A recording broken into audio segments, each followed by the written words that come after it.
In West Africa, on the shores washed by the Atlantic winds, lies Senegal, a nation whose freedom was not born from the roar of guns, but from the quiet power of ideas, culture, and identity.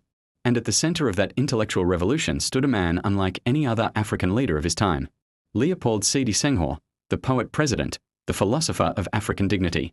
Senghor was born in 1906 in the village of Joel, where he grew up surrounded by the rhythms of Sira culture, oral poetry, and traditional songs. As a child, he absorbed stories of ancestors and the wisdom of elders. But his journey took him far from home, to France, where he became the first African to be a professor of French literature. Yet even as he mastered European knowledge, Senghor refused to lose himself. He famously said, "I am the sum of two heritages, African by birth, French by education."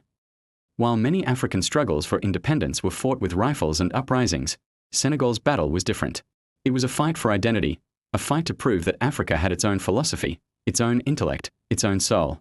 Senghor became one of the founders of the Negritude Movement, a literary and political movement that celebrated African culture, black identity, and pride in African values. Through poetry and essays, he challenged the world's idea of Africa as inferior or uncivilized. Negritude became a weapon, a sharp, elegant weapon, carried not in hands, but in minds. By the 1950s, winds of independence swept across Africa. France clung tightly to its West African colonies, but Senegal had a leader who could negotiate with brilliance and strategy. Senghor, now deeply active in politics, believed that independence should come without bloodshed and that cooperation, not conflict, would secure lasting strength. He became the face of Senegal's political awakening. He taught people that freedom is not only political, it is cultural, it is intellectual. In 1959, Senegal joined the Mali Federation, briefly becoming a shared state, but the partnership dissolved over political differences. Senghor then pushed forward, guiding Senegal peacefully to full independence on April 4, 1960. No war, no armed rebellion, just diplomacy, negotiation, and national unity.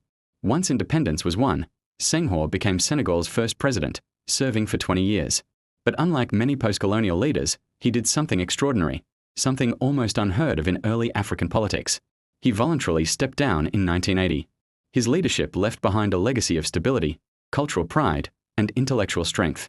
Senegal emerged as one of Africa's most peaceful democracies, shaped by a poet who believed that the mind could be mightier than the sword. Senghor proved that freedom can be written, spoken, sung, and lived. His fight was not for power. His fight was for identity.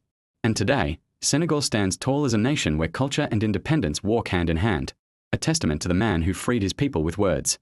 Like, comment, and share to support African storytelling and help this video reach more viewers.